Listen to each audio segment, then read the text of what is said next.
Halo anak-anak, senang berjumpa kembali dengan kalian. Semoga kalian pada hari ini tetap dalam keadaan sehat dan penuh semangat di dalam mengikuti pembelajaran kimia bersama Bapak Herbert CBB Manalu, Guru SMA Negeri 1 Pangkatan. Baik anak-anak, seperti biasa sebelum kita memulai pembelajaran, ada baiknya kita mengucapkan syukur terlebih dahulu kepada Tuhan Yang Maha Kuasa agar pada saat kita mengikuti pembelajaran pada hari ini, kalian semua dipermudahkan dan dapat mengikuti pembelajaran yang Bapak sampaikan kepada kalian sehingga kalian bisa mendapatkan manfaat dari pembelajaran yang Bapak berikan kepada kalian semua. Baik anak-anakku yang hebat, pada pertemuan hari ini kita akan membahas tentang materi larutan penyangga. Anak-anakku yang hebat, kompetensi dasar yang bisa kita dapatkan pada pembelajaran hari ini adalah 1. Menjelaskan prinsip kerja, perhitungan pH, dan peran larutan penyangga dalam tubuh makhluk hidup. 2. Membuat larutan penyangga dengan pH tertentu. Anak-anak, setelah kalian nanti mengikuti pembelajaran ini, maka tujuan pembelajaran yang akan kita capai adalah mendiskusikan konsep larutan penyangga, menganalisis prinsip kerja larutan penyangga, menghitung pH larutan penyangga. Anak-anakku yang hebat, mari kita perhatikan ilustrasi berikut ini. Ilustrasi 1. Disediakan larutan HCl dengan pH sama dengan 4. Selanjutnya, ke dalam larutan HCl pH sama dengan 4, dimasukkan air. Apa yang terjadi setelah air kita masukkan ke dalam larutan HCl yang ber-pH 4 ini? Mengakibatkan larutan HCl pH-nya berubah sebesar lebih besar daripada 4. Kita lanjutkan ilustrasi yang kedua. Disediakan larutan NaOH dengan pH sama dengan 10. Selanjutnya, ke dalam larutan NaOH pH sama dengan 10 ini dimasukkan 10 liter larutan HCl 0,1 molar. Nah, apa yang terjadi anak-anakku yang hebat? Ya, pada larutan NaOH mengalami perubahan pH dengan adanya penambahan larutan HCl 0,1 molar ke dalam larutan NaOH tersebut, di mana pH-nya berkurang, lebih kecil dari 10. Baik, kita lanjut. Ilustrasi yang ketiga. Pada ilustrasi yang ketiga ini disediakan larutan X. Diketahui pH-nya sama dengan 9. Selanjutnya, ke dalam larutan X dimasukkan suatu larutan asam menggunakan pipet tetes. Apa yang terjadi anak-anakku yang hebat? Ternyata larutan X pH-nya tidak berubah secara drastis. Diperoleh pH-nya sebesar 8,99. Nah, yang menjadi pertanyaan adalah mengapa pada ilustrasi ketiga pH larutan tidak mengalami perubahan secara drastis? Mari kita simak penjelasan berikut. Anak-anakku yang hebat, dalam larutan X mengandung campuran asam ataupun basa lemah dengan garam konjugasi yang dapat mempertahankan pH. Meskipun ke dalam larutan X tersebut ditambahkan sedikit asam, basa, dan air. Nah, peristiwa ini kita namakan larutan penyangga.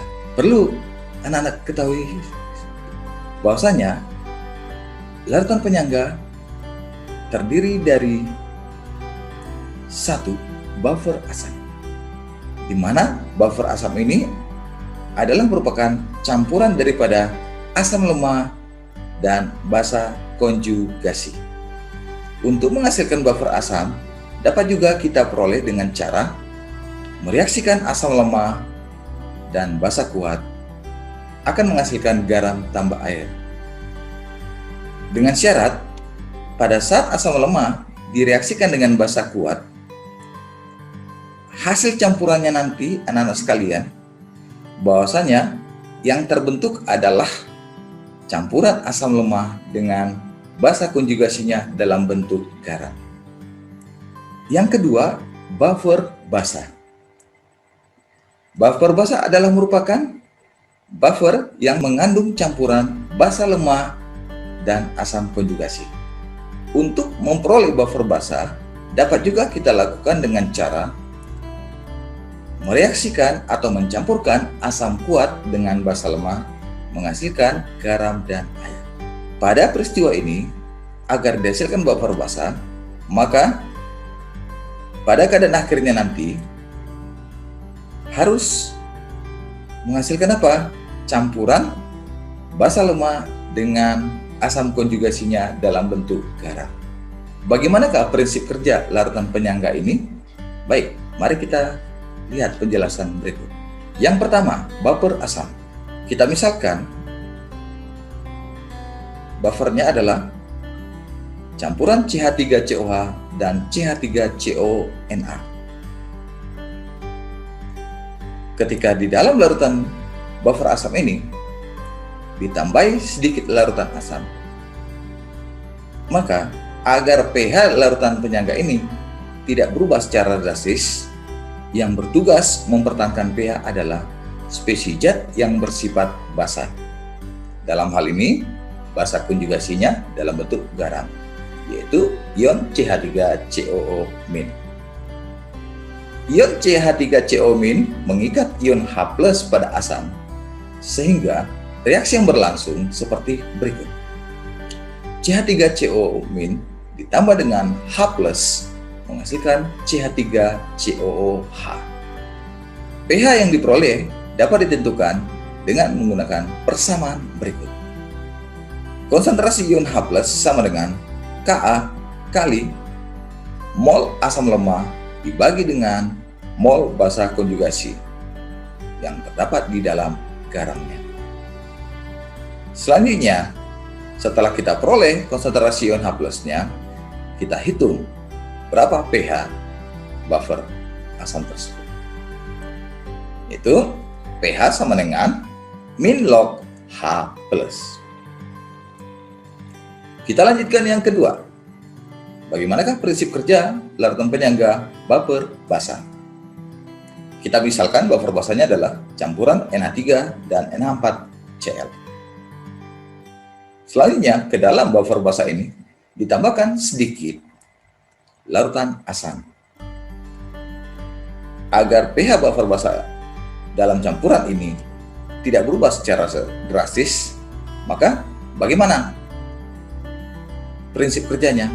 Ya, jika pada larutan buffer basa ditambahkan sedikit asam, maka yang bertugas mempertahankan pH adalah spesies zat yang bersifat basa, yaitu amonia. NH3 mengikat ion H+ yang ada pada asam, sehingga reaksi yang berlangsung seperti berikut. NH3 tambah H+ menghasilkan ion NH4+.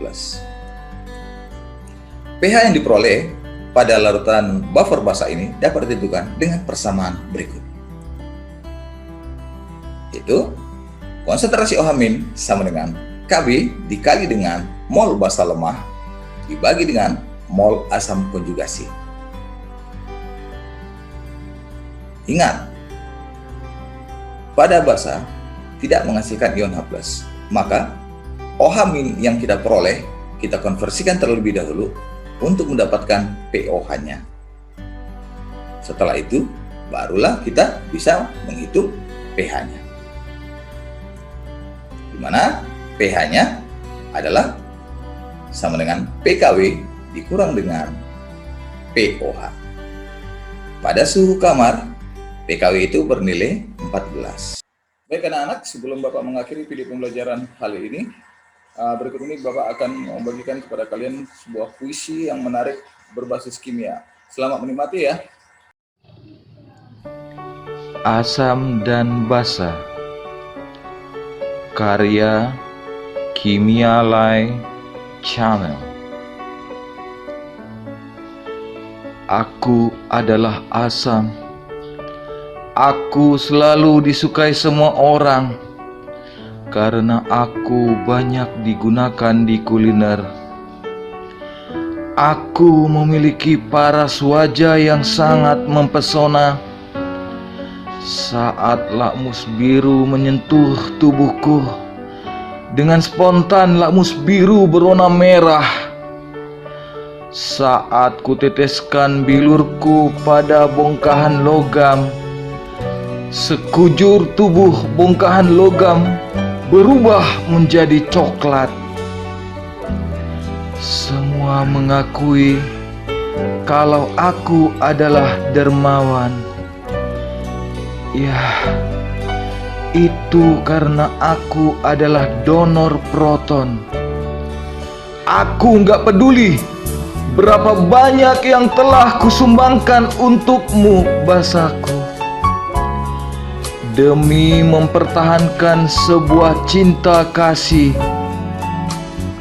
Saat aku berenang mengejar dirimu di pantai Pandan, ion positif dan ion negatif dalam tubuhku bergerak bebas, mencoba untuk berbaur bersama dirimu, basaku. Kamu adalah basa. Kamu disukai semua orang karena kamu banyak digunakan sebagai pembersih. Oleh karena dirimu, tubuhku bersih dan mempesona.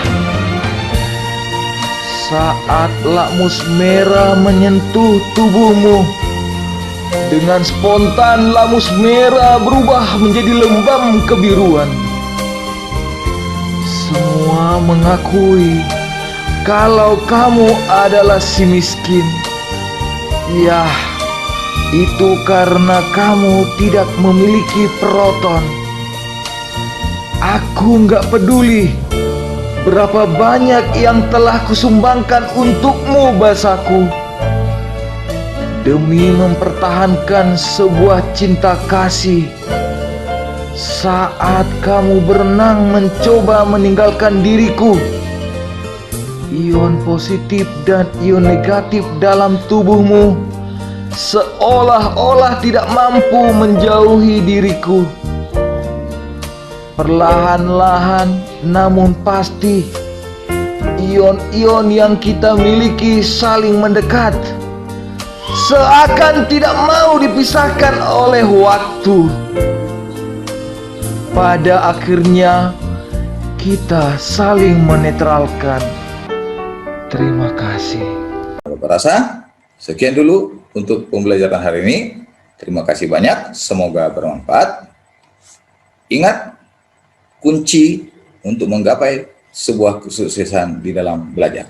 Jangan pernah beri tanda titik jika masih ada tanda koma. Salam sehat buat kita semua. Sampai berjumpa kembali pada video-video Bapak lainnya.